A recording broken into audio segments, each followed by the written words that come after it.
अब हमारे पास दो ऐसे जंतु बैठे हैं भाई साहब, जिसकी उम्र कुल 8 साल है, और एक ऐसा बैठा है जिसकी 8 ही बची हैं।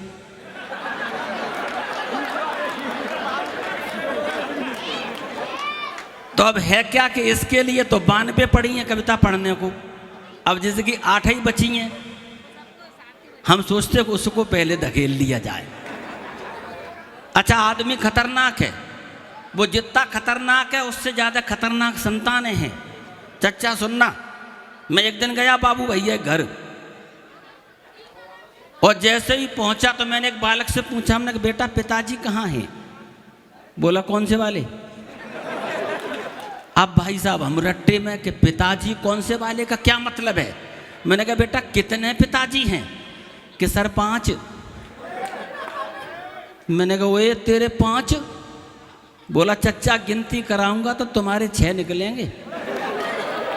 अब देखो जो बात बता रहा हूँ बाबू भैया के लल्ला की ठीक ठीक लगे तो ताली बजा के उसे आशीर्वाद देना, और बुरी लगे तो ईंटें मारना इन्हें, क्योंकि जिम्मेदार जे ही बाकी जन्म के लिए।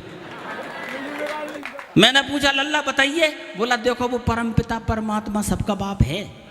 मैंने कहा यार है। बोले तुम्हारे अपने पिताजी तुम्हारे बाप हैं? हमने की लल्ला हैं। तीसरा सवाल, पत्नी के पिताजी से क्या कहते हो? मैंने कहा बेटा पिताजी ही कहते हैं। तो बोले कितने हो गए? हमने कहा 3 हो गए। अगला सवाल उसने जमा मजेदार किया, बोले चच्चा? हमने की हाँ, और वे राष्ट्रपिता महात्मा गांधी? देखो ठोक लिया करो, मजा आ जाए तो।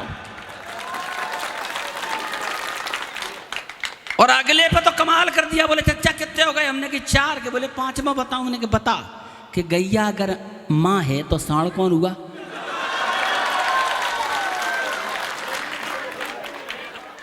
मैंने कहा लल्ला जे 5 तो तेरे, तू छठवां कौन सा बता रहा था सो बता। बोले चच्चा छठवां जे है कि जब अटक जाए तो गधे से भी पिताजी कहनी पड़ती है।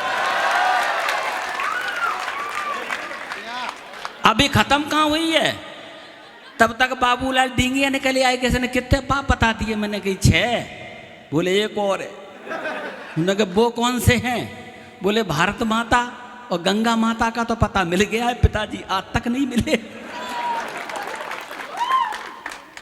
अच्छा लगा तो ताली बजाओ, चच्चा को बुलाओ। आए आदरणीय बाबूलाल डींगिया जी। परम बस बस बस बस बस बच्चों। आदरणीय जमी पर बैठे जमींदारों, चेयर पर बैठे चेयरमैन साहबों, हाँ, भ्रष्टाचार की तरह खड़े हुए नौजवानों, गद्दी पे धरे गद्दी के गद्दारों, आपके चरणों में मेरा प्रणाम। मैं सबसे पहले एक बात आपसे कहना चाहता हूँ। मैं यहाँ के उन लोगों को धन्यवाद देना चाहता हूँ जिन्होंने ये पैदावार बढ़ाई, और डबल धन्यवाद इसलिए देना चाहता हूँ कि इस पैदावारी में किसी का सहारा भी नहीं लिया होगा।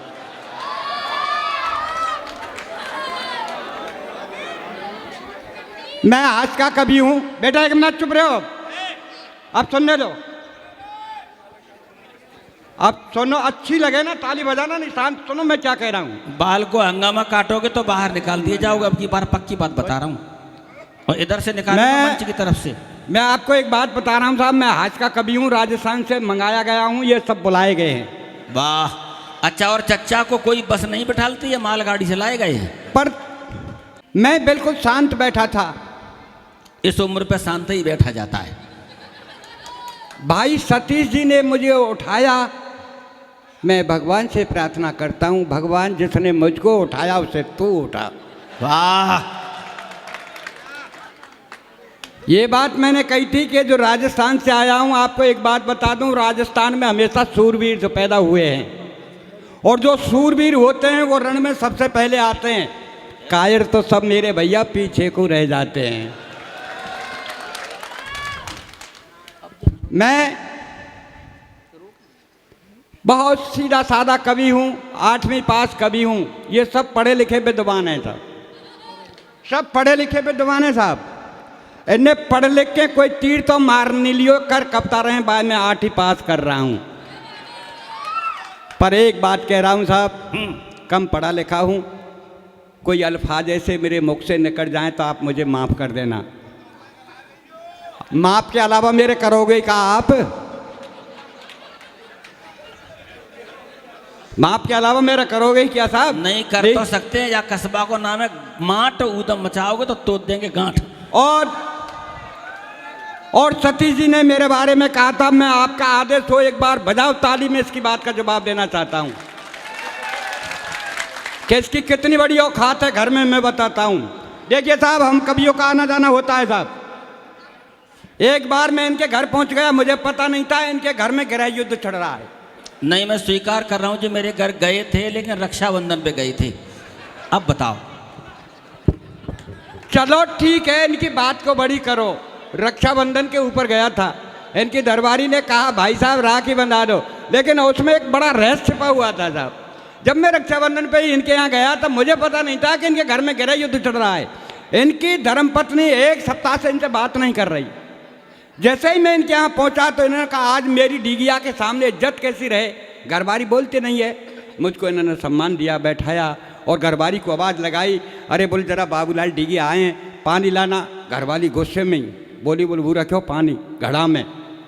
कभी तो साहब बड़ी बुद्धि से काम लिया, अरे बोल घड़ा कहाँ है? घरवाली बोली रसोईया में।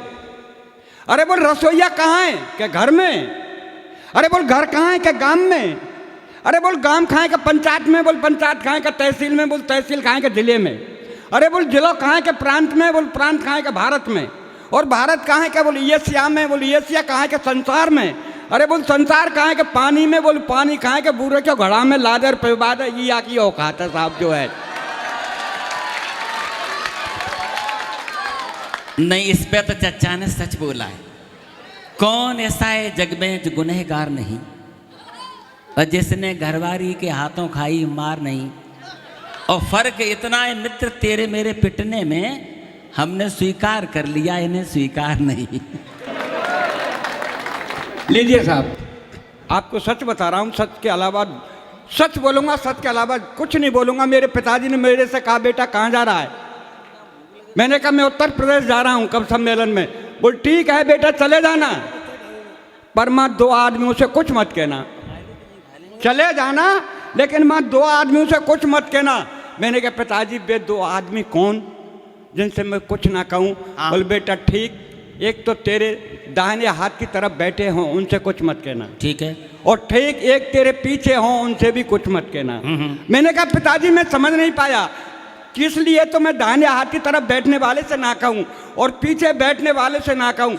तो मेरे पिता ने कहा बेटा जो पीछे हमेशा होते हैं वो हमेशा कायर के समान होते हैं, इसलिए उनसे भी कुछ बहना बेकार है। हाँ हाँ। और मैंने कहा पिताजी दाहिने हाथ की तरफ। बोल दाहिने हाथ की तरफ हमेशा घरवारी बैठती है, इसलिए घरवारी के समान है, इनसे भी कुछ कहना ही बेकार है। दरअसल सामान्य ज्ञान कमजोर है इस प्राणी का।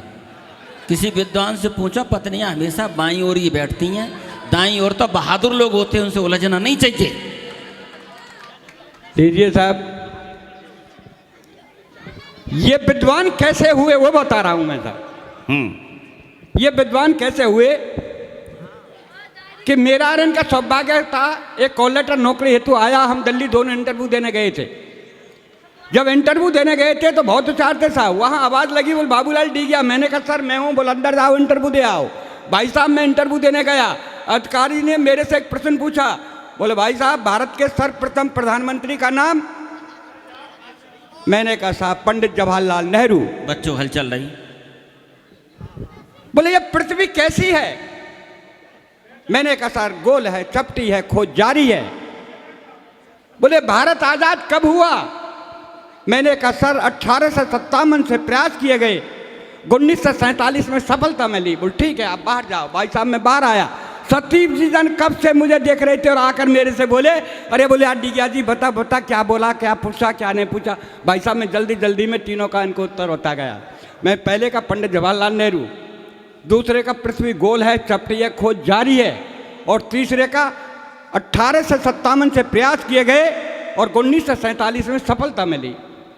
तो आवाज़ लगी, बोले भाई सतीश जी, ये बोले सर, बोले अंदर जाओ इंटरव्यू दे आओ।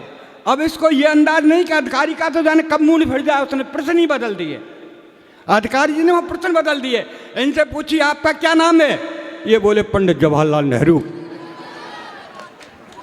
अरे बोल तेरी बुद्धि कैसी है, बोल गोल है, चपटी है, खोज जारी है। शाबाश। अरे बोल तुम पैदा कब हुए, बोला 1857 से प्रयास किए गए, 1947 में सफलता मिली। बोल भैरू बाबा की। लीजिए साहब कि मैं 8वीं पास कभी था, मेरे बाप मुझे स्कूल में भर्ती कराने ले गए, एक प्रश्न का जवाब मुझ पर नहीं लगाया, तो गुरुजी ने कहा बोल तू मुर्गा बन जा। भाई साहब मैं बड़े सोच में पड़ा, मैं आदमी और गुरुजी मुझे मुर्गा बना रहे हैं, मैंने कभी नहीं देखा कि आदमी मुर्गा बनते हैं। मैं निगाह चुकाकर वहाँ से भागा और अपने घर पहुँचा। पापा ने कहा बेटा क्यों आ गया स्कूल, बोले गुरुजी तो आदमियों को मुर्गा बना रहे हैं, इसलिए पापा जी मैं आ गया। बोल चल मैं चलता हूँ। वहाँ पहुँचा, वहाँ जा कर के मैंने कहा ये गुरुजी थे जो मुझे मुर्गा बना रहे थे। तो उन्होंने कहा मर्द साहब मेहरबानी करके आप इन्हें मुर्गा मत बनाओ, ये सब्जेक्ट मत पूछो, कोई दूसरा विषय चुनो। तो उन्होंने दूसरा विषय चुना। बोल बता बेटा तेरे एक हाथ में 5 लड्डू। बोल गुरुजी मेरे हाथ में तो कुछ ही ना है। अरे क्या मान ले भाई 5 लड्डू। अरे बोल कैसे मान लूँ, है ही ना है। अरे बोल तेरे बाप को कहा जाए मान ले 5 लड्डू। बोल ठीक है साहब। और बोल दूसरे हाथ में भी 5 लड्डू। बोल गुरुजी नहीं है। अरे तो मान ले तेरे बाप को कहा जा रहा। बोल ठीक है मान ले। तो 5 तेरे इस हाथ में और 5 इसमें, बता कितने लड्डू हो गए। मैं बोले 14। अबे बोले 14 क्यों होते, मैं तेरे बाप को कहा जाए मान ले, जो तेरे बाप को कहा जाए तू मेरी मान।